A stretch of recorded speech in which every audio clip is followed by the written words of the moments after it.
L'art-teràpia és una eina que treballa amb les persones intentant escoltar el subjecte més enllà de les seves dificultats o símptomes, treballats a nivell de les arts. Miquel Izuel és llicenciat en Psicologia i president de l'Associació Professional d'Art-terapeutes. En aquesta entrevista ens explica quina història té l'ús de l'art com a medicina i en quina mena de sectors pot estar més justificada la utilització d'aquesta disciplina. L'art-teràpia és una eina molt potent que treballa amb les persones intentant escoltar el que és el subjecte més enllà de la seva dificultat o dels seus símptomes. És una eina molt potent tant pel desenvolupament humà com per també fer front a dificultats que al ser treballades a nivell de les arts poden tenir un recorregut simbòlic que permeti la seva transformació. L'art-teràpia té una història molt antiga. En un primer moment podem trobar l'ús de l'art a través de la història, per exemple, amb usos populars, com són els dervitxes, que fan servir el ball per connectar-se amb l'espiritualitat, amb la divinitat, com l'ús, per exemple, popular a les tarantel·les, que està a mig camí entre el que és una mena de possibilitat de sortir d'una situació de dificultat, per ser picat a la taràntula, o també per desenvolupar rituals de tipus sexual, perquè es deia moltes vegades que eren les vídues les que més es personificaven en aquests balls. Hi ha, per tant, un ús dels arts en funció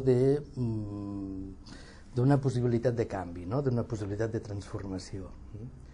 Però és més enllà de la història i de les dites populars, que molta gent en podria fer referència. És als Estats Units on comença amb molta força, a començaments d'aquest segle, a desenvolupar-se ja una metodologia de treball que dins dels hospitals psiquiàtrics va desenvolupant una escolta, una atenció que abans els malalts no havien pogut tenir. Té un ús i un desenvolupament més que notable, amb unes oportunitats per a les persones que ho practiquen veritablement molt interessants. I hi ha quantitat d'estudis en aquest sentit realitzats. Però és cert que l'art-teràpia ha sortit de l'ús de la psiquiatria, que en feia la psiquiatria, per aparèixer en altres col·lectius i en altres contexts. Per exemple, en aquest congrés que desenvoluparem ara a Girona, el dia 25, nosaltres hem dissenyat tres àrees, tres grans àrees. Una és la salut i la salut mental, l'altra és l'educació, educació formal i no formal, i l'altra és la intervenció comunitària. I dins de salut mental tenim efectivament els psiquiàtrics, els centres de dia, etc. Però dins de la salut hi ha una munió d'intervencions possibles, com són, per exemple, amb fibromiàlgies, amb trastorns de l'alimentació, anorèxia, bulímia. GREFART és una associació professional d'art-terapeutes que va ser creada el 2002 i que ha tingut un desenvolupament molt notable, primer amb activitats a Barcelona i després amb activitats a Girona. Podem dir que Girona té un pes excepcional ara en l'associació GREFART, però és una associació de professionals i també és una associació de gent que sense ser professionals s'interessen per la relació aquesta entre l'art i la teràpia. I aquí ens trobem a artistes que desitgen tenir un coneixement de la psicologia i de l'ús que pot fer l'art en relació a la psicologia, i de psicòlegs que s'interessen per l'ús artístic, pels seus tractaments. L'art-teràpia té un panorama molt diferent als diferents països de la Unió Europea.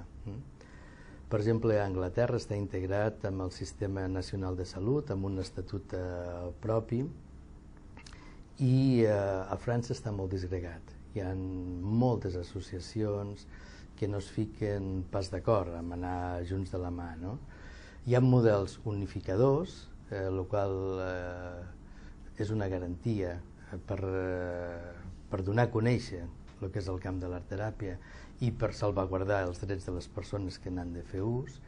Hi ha, com dic, moviments unificadors i moviments més disgregadors. A Espanya, 5 associacions professionals de Madrid, de Múrcia i 3 de Barcelona i Girona ens hem integrat per desenvolupar la Federació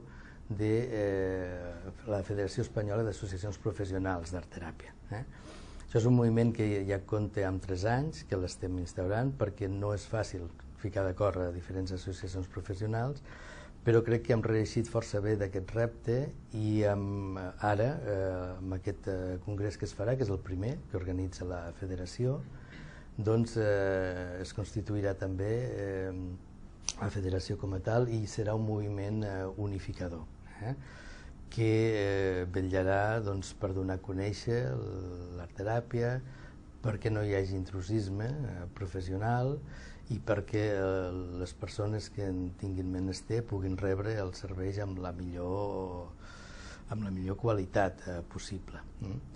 Hi haurà per tant ponents de tota Espanya, alguns també invitats d'ordre europeu, com un dels fundadors de CARTE, que és una associació que unifica el treball amb art teràpia a Europa a través de les arts, i amb gent que ve de Sud-amèrica també, que s'ha interessat per això, que té una connexió directa amb nosaltres i que vindrà. Pensem que aplegarà unes 250 persones